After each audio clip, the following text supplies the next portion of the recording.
Olá pessoal, tudo bem? Eu sou o Roberto Puertas e vamos para aqueles conteúdos menores, vários assuntos relacionados ao PRF. Antes de mais nada, clica aqui no meu canal, se inscreve, dá um joinha, pode fazer comentários, pode fazer perguntas e a gente vai respondendo ao longo aí dos dias, tá bom? Vou compartilhar a minha tela aqui, aguenta aí. Deixa eu diminuir essa daqui para uma bolinha. E vamos para a minha. Muito bem. Espero que vocês estejam vendo aí. Deixa eu aumentar aqui.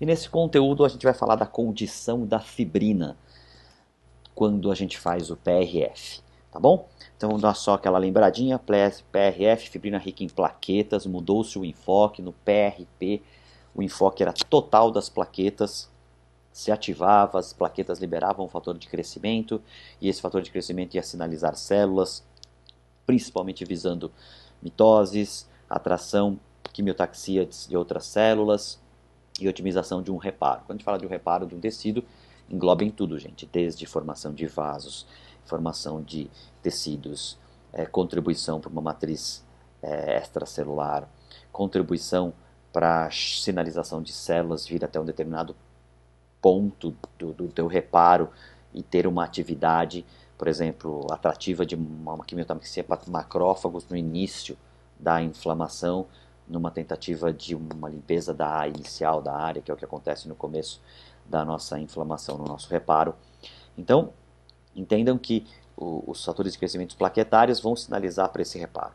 No PRP, muitas plaquetas estouravam todas de uma vez, ativadas, aquela enxurrada de fatores de crescimento, até nos trabalhos in vitro, o PRP nos dá aí uma quantidade grande de fatores de crescimento, porém esses fatores de crescimento vão decaindo e perdendo, deixando órfão toda a situação do reparo no momento principal, que é após aqueles 3, 4 dias, onde basicamente a gente teve uma limpeza da área e uma transformação da área de coágulo e aquela parte da inflamação aguda para um processo crônico, para uma fase mais proliferativa de reparo enfim, e da resolução do caso.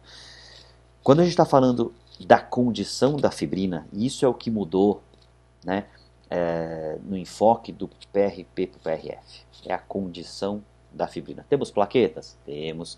Essas plaquetas estão viáveis? Estão. Temos leucócitos? Temos. Esses leucócitos estão viáveis? Estão. Justamente pela condição da fibrina. O fato de não ter nenhum componente químico na confecção do PRF logo após a centrifugação, ou seja, fiz a centrifugação num tubo que não tem nenhuma substância que interfere na cascata de coagulação, eu vou ter a confecção de um coágulo, esse coágulo vai acontecer, a cascata vai acontecer, vai ter um coágulo intermediário, separado das células vermelhas, das células que são mais pesadas, as vermelhas, né?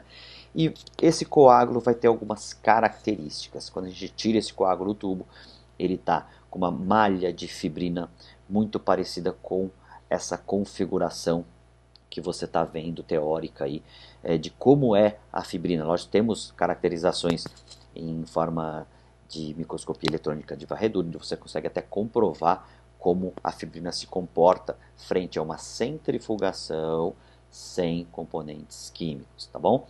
Então a gente está falando de uma trimolécula de fibrina, a gente está falando de moléculas de fibrina, ou na verdade a fibrina ela é a confecção, uma polimerização de uma rede, a gente tem várias fibrinas obtidas através do fibrinogênio catalisado pela trombina, e a partir do momento, na cascata, ela vai tendo a influência de alguns fatores da coagulação e vai se transformando numa matriz, numa fibra propriamente dita, numa fibra forte, numa fibra resistente e com características atrativas a algumas substâncias, a algumas células e com características físicas, né, que você consegue ver num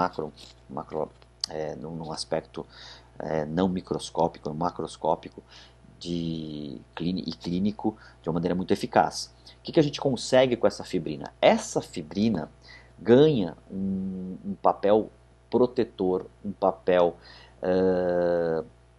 responsável pela manutenção do papel da plaqueta dentro de um reparo.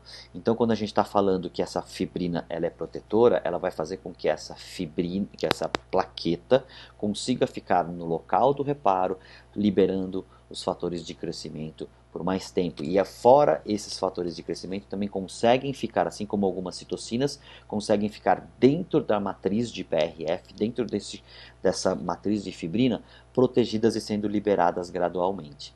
Então nós estamos falando de um reparo, por exemplo, com um PRP, onde a fibrina não tem essa característica e todos os fatores de crescimento se perdem em algumas horas. A gente está falando do PRF com uma condição de fibrina resistente, de difícil rompimento, favorecendo o transporte celular e de citocinas, favorecendo a sua proteção, a sua liberação lenta e de maneira até física. Você consegue perceber isso quando você manuseia essas membranas obtidas no PRF. Então no PRP ela se difundia muito rápido, ela não tinha nenhum fator protetor, e no PRF ela consegue ficar exposta ao meio bucal em até 14, 15, 20 dias. A gente consegue ainda perceber a presença de uma matriz de PRF naquela região, tá bom? Isso foi desde 2006 muito